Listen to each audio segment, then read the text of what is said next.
all the people in Found are really interested in vinyl. We collect it, we cherish it, we make it, you know, we love it. I like listening to vinyl. I like having the cover, obviously. You get a lot more information. It's a thing. There's a lot to do with the tactility, the physical artifact. If I'm listening to music, I prefer, you know, to listen to records. I think that's more about the tactile nature of an object or an artifact.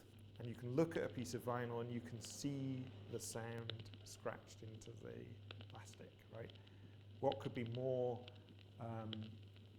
unmalleable than that? There's a sound wave scratched into the vinyl. It's actually a physical analog continuous sound wave. It's not as mysterious as ones and zeros. It's not kind of as hidden as that kind of MP3 format or any other kind of digital format. It's not like something that's going on. It's not transistors flicking. Especially as we become like more and more dependent on digital technologies, it's almost like that sort of heightens the nostalgia for certain analog technologies. And I don't think it's not a nostalgic thing, really. There are often elements of nostalgia, but there are there's always really good reasons in addition to that. I think nostalgia as a concept is as much about a sort of feeling of something that's right, as opposed to, you know, necessarily harking back to something that's happened previously. It's a fact of life with that particular medium, with a record, that there is some kind of surface noise, and sometimes that you'll get records that are a little bit damaged. The same sort of thing happens with tape hiss and the sort of thing where you end up listening through it, and then if you take it away, you notice something's missing. We've done a lot of different formats, and I only ever feel like we've totally nailed it, totally drawn a line under it when you get it on vinyl. Poetry is a serious business. 50 years ago, a few people wrote poetry, but no one read it. Now no one writes it either. I think the interesting thing about Cyberphone is, for me, is it is visually quite fascinating. It was just going to be a narcissistic, obsessed band, essentially. And the meter really became the centrepiece for what we were trying to say with it. But it's one of my favourite things. I just think it's really intriguing. You don't really see anything like that anymore. The first thing that I bought was this piano organ. This is a shruti box, which is a traditional Indian instrument. We also wanted it to have a voice because it had this personality. So we put a record player in and cut an a cappella style dub plate. A guy called Aidan Moffat. This cigar box here, I ended up putting loads of springs inside it just to give it a bit more kind of resonance, if you like. The bulbs are all these incandescent filament bulbs. The kind of more incidental stuff like the washboard, these bits and pieces are just stuff that we found that we thought would make interesting percussive sound. The idea originally was just, let's make an orchestrion. I really wanted to make an orchestrion. An orchestrion is just a turn of the century sort of mechanical band in a box, player piano thing. It's automated, it plays itself, it's mechanical. But we wanted it to respond psychologically like a modern day indie band. And we'd become kind of obsessed about our own band and how many MySpace friends we had, how many Facebook likes we had, how many people were talking about Found. So we thought, well, you know, the logical thing to do is, if you can automate the music playing part, you can automate the neuroses that come along with it too.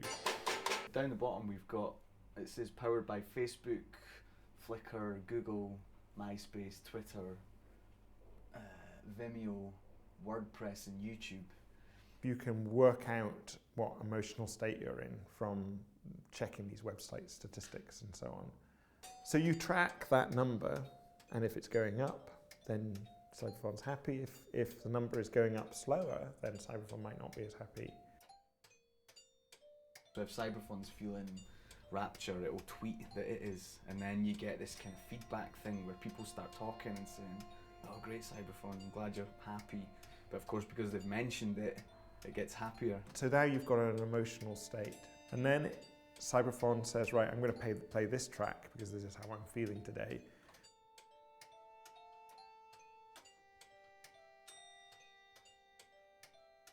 What we're trying to do is take this entirely digital world that we're all living in, this virtual digital space that we're gradually uploading ourselves into. And we want to condense it into something physical and non-computational looking, because I think then people understand that world that we're living in better. They can see this thing, they can stub their toe on it, and they can think about, okay, what does that correspond to? There had to be like a physical thing that it all pointed to.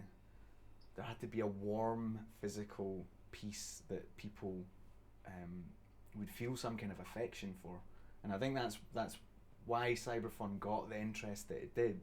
I think if we'd done it as an online project where music was just generated using some kind of software and you could hear it, you know, and still tweet about it and still do everything that Cyberphone does, but not have this big beast of a wardrobe, I don't think it would have been nearly as successful. I think people needed to buy into the personality aspect of it, and it needed to be physical for them to be able to do that.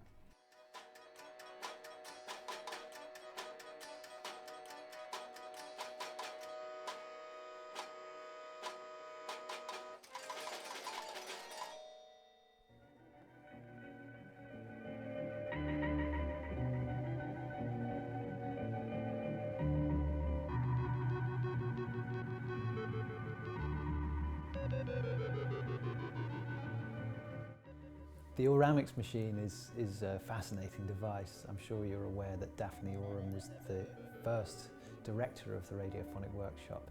The notion of the machine as a physical device which you engage with as an embodied being, and the way in which that affects the manner of composition is really critical. She's really engaged with the visual approach and how that affects embodiment, and with the physical approach and how that affects embodiment, and how that affects decisions you make. She designed this Auramix machine, which she said really was based around reverse engineering an oscilloscope. So she, instead of displaying waveforms, she wanted to create waveforms by drawing them, painting them. The films would roll this way and you could draw in real time, but also you could interfere with a mechanism which read the waveform and read the controls. And that interference could be really refined. And so it was really gestural and quite akin to contemporary electronic sequence manipulation which you find in modern day techno.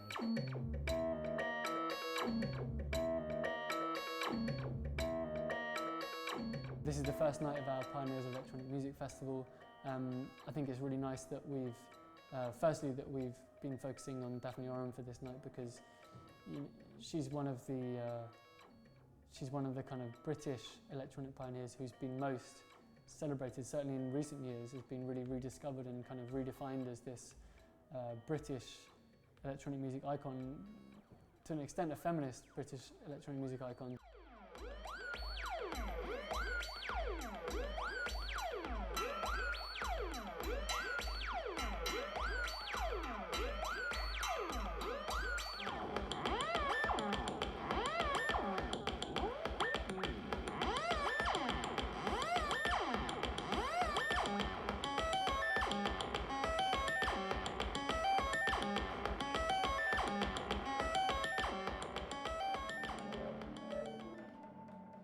I've seen an awful lot of gigs where it's laptop music and you've got this big screen with the Apple logo in between the performer and the audience can't see anything that the performer can see. And I personally feel that that's a bit of a barrier.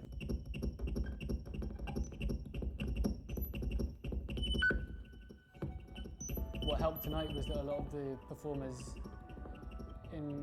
had a kind of audio-visual agenda, in the sense that they were using visuals. A lot of them had created their own visuals, and that creates something else for the audience to watch.